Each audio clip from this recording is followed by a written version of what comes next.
بسم الله الرحمن الرحيم.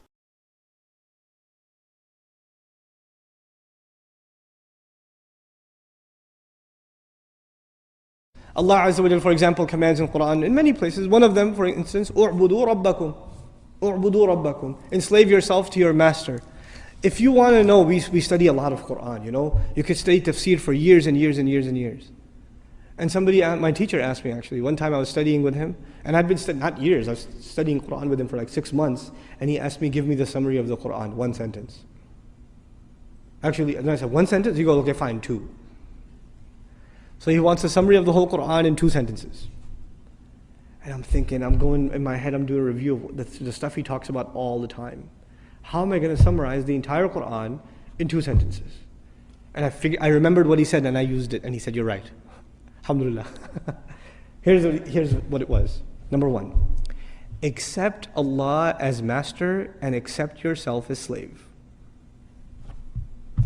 A lot of people accept Allah as master, but they still don't accept themselves as slave.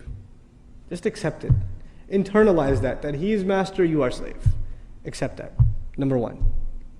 And after you accept that, the second sentence, accept that this guidance is only beneficial to people who accept themselves as slaves. That's it. You say, إِيَّاكَ نَعْبُدُ, you accept yourself as slave. Then what are you ready for? اهْدِنَا الصِّرَاط, guidance. Slavery and guidance is the summary of the entire Quran. The Quran began with slavery, إِيَّاكَ نَعْبُدُ. It begins with slavery, and at the end, again, he calls himself master, which alludes to us as what? If he's the master of the people are his slaves. Ends with slavery.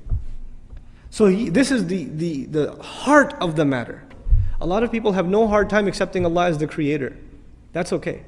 That's not the hard part. Or accepting Allah as merciful, or as wise, or as powerful, or as one. All of that stuff's easy. Because if you accept Allah as one, there may not be any implications on you. Allah is one, that's nice, I'm still going to do what I'm going to do.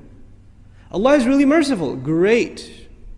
I still have my life. But if you say Allah is master, then what does that make me?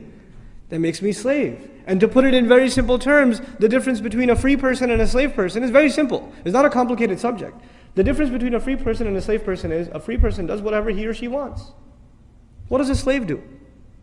A slave cannot do what he or she wants. If a slave did what he or she wanted, then they would be considered free. The only thing that makes them a slave is they do what the master wants. If you accept that your will comes under the will of Allah, your will has to be submitted like a slave before the will of the master.